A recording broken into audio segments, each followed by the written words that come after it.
Hey there YouTube, and welcome back to the channel. Today we're going to take a look at that piece that complements the Springbok Natura 2017 50th anniversary that we showcased a few videos back. This is the 2017 50th anniversary Krugerrand proof. The reverse shows the Springbok antelope, which is the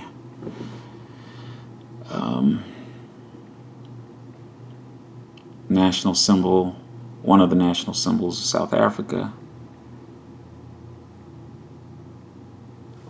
And on the obverse is a portrait of Paul Kruger.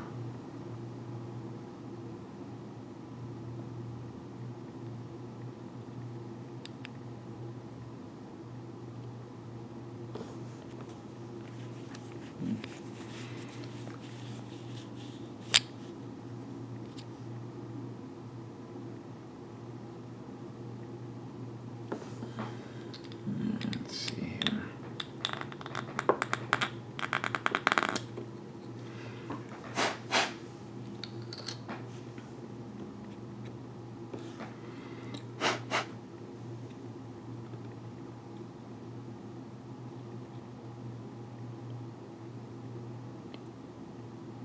Stunning.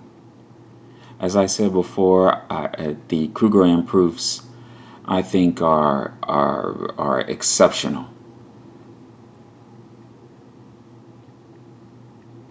For 2017, they made 5,000 of these, which I think was triple what they would normally, well, maybe double what they would normally issue for the proof variant of the Krugerrand during any specific year.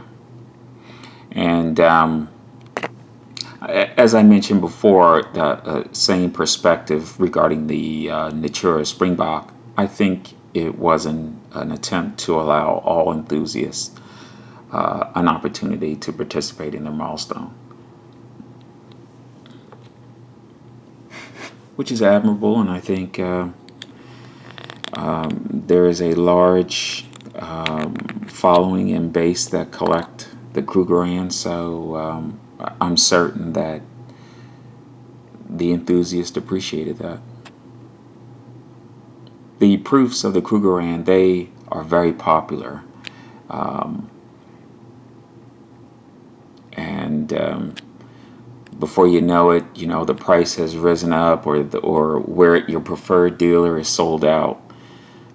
So it was nice to know that you could pick these up without the fear of missing the opportunity. And I believe this version with the 50th anniversary Privy is still available.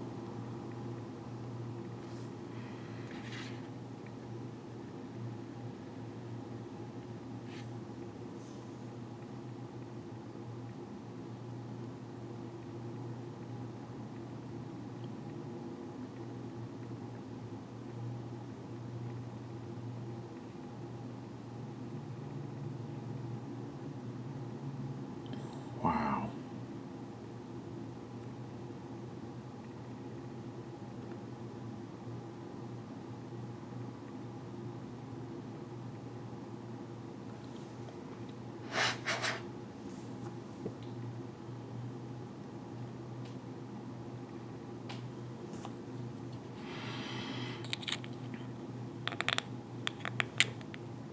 Also, I wanted to circle back on our conversation about our friend with Bitcoin. I may have to eat a little crow there. He has recovered all of his losses, and his investment appears to be positive now, per his feedback. He did not show me anything, but I have no reason to disbelieve him. So congratulations there, and I think some of that appreciation that he experienced rode on the coattails of Facebook recently announcing that it will be issuing its own variant of a digital currency. Which, if anyone could do me a favor and work the logic out on this, help me understand what is it? What is a digital coin? And elementary, in its elemental form, how do you reduce it to, just for example, I know that the US dollar, and we'll just take the US dollar for example, and I'm sorry guys, that's enough with that. I'm trying to be a good guy now, so I know that the dollar is backed by the U.S. government and the Federal Reserve, and there should be enough gold to, substantiate the issuance and the processing of that dollar as legal tender. But how is that manifested with respect to digital currency? I don't understand it, and I find it such an incredible risk. And I don't want to. I want to invest in it. I want to realize these gains, that folks speak about, that are 20, 30, 40% of their principal investment. Who doesn't want to realize that? But I just don't understand what a digital coin is. And I've read extensively, guys, every explanation provided by the experts, and it does not pass, for some reason, I cannot filter it through my logic to say that I am buying a piece of digitized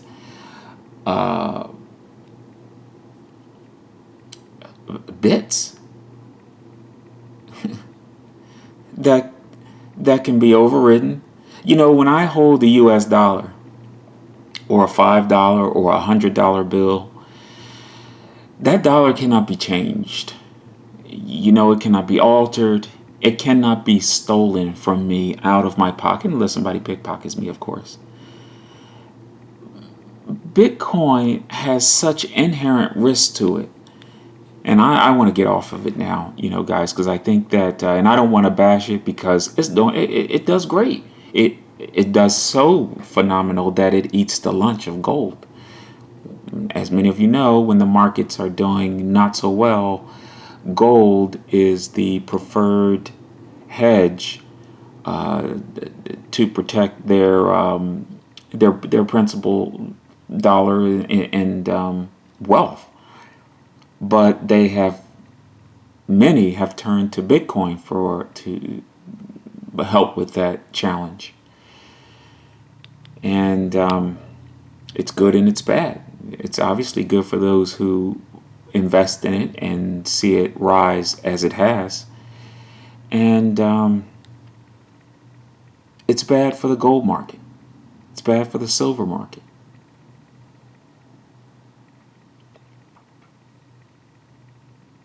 Probably an optimal approach would be to invest in both.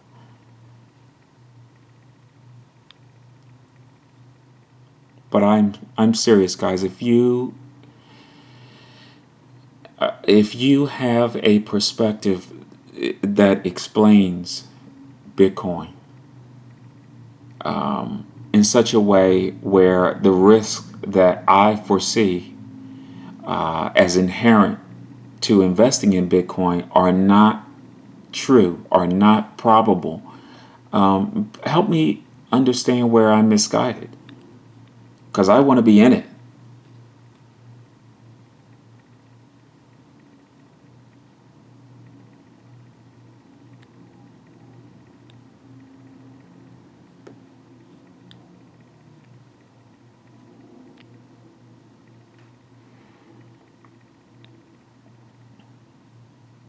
Also, if you've been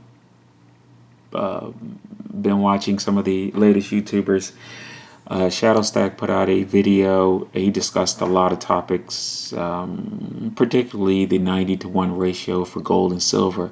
But one important thing he mentioned was understanding how to liquidate your position. And that, out of the entire video, that was, I know individuals who purchase precious metals, and I'll just mention one in particular. He is into American Eagles. That's all he purchases, but he hasn't liquidated a single coin. He hasn't gone through the process of converting his precious metal into currency. And I think, should he ever find himself needing to do that in a hurry, he'd be challenged.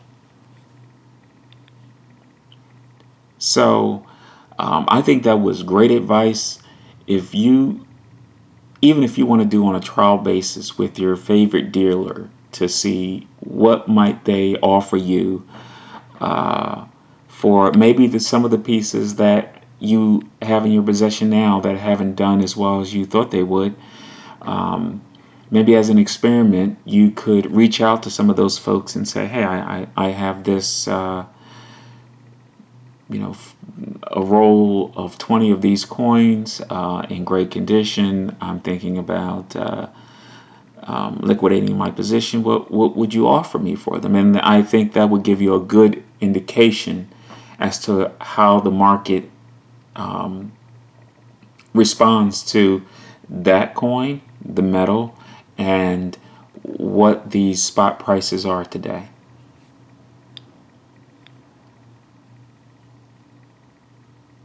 And if you invest in precious metals with the hopes of passing it down to your family, you want to have that process defined for them. You don't want them stumbling on $50,000 worth of gold and silver and saying, well, let me go to this place around the corner that buys gold and see what they'll offer me. Because the one thing that I've discovered more likely than not, and that is those who are really entrenched in the collector coin world or investing in bullion are also solo in their understanding of it.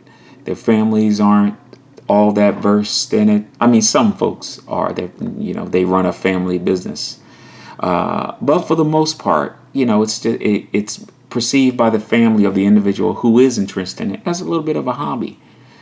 But if for you it's actually more than a hobby, I would recommend documenting that process so that they understand how they can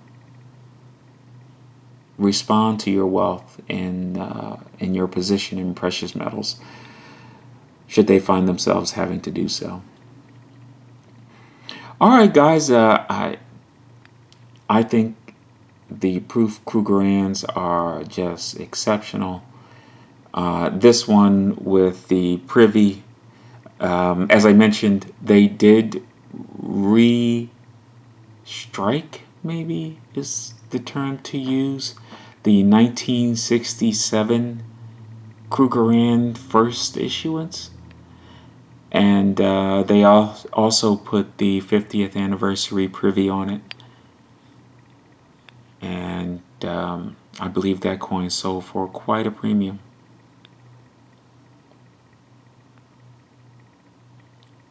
So you can still buy this.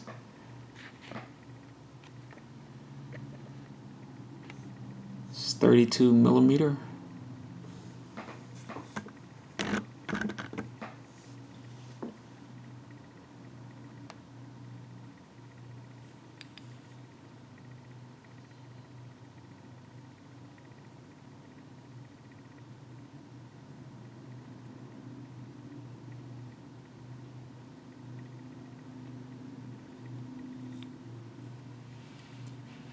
All right.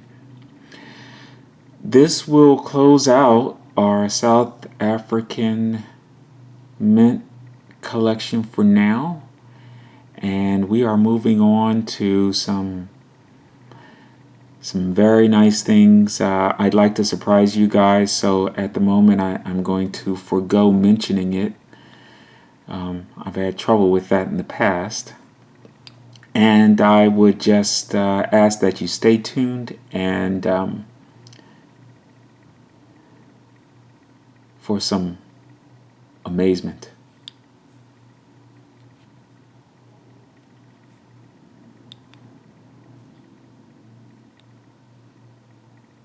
All right. Thanks a lot, guys, for watching. Please subscribe if you haven't done so, and more to come very, very soon. I welcome your comments and perspectives, and please have a wonderful day.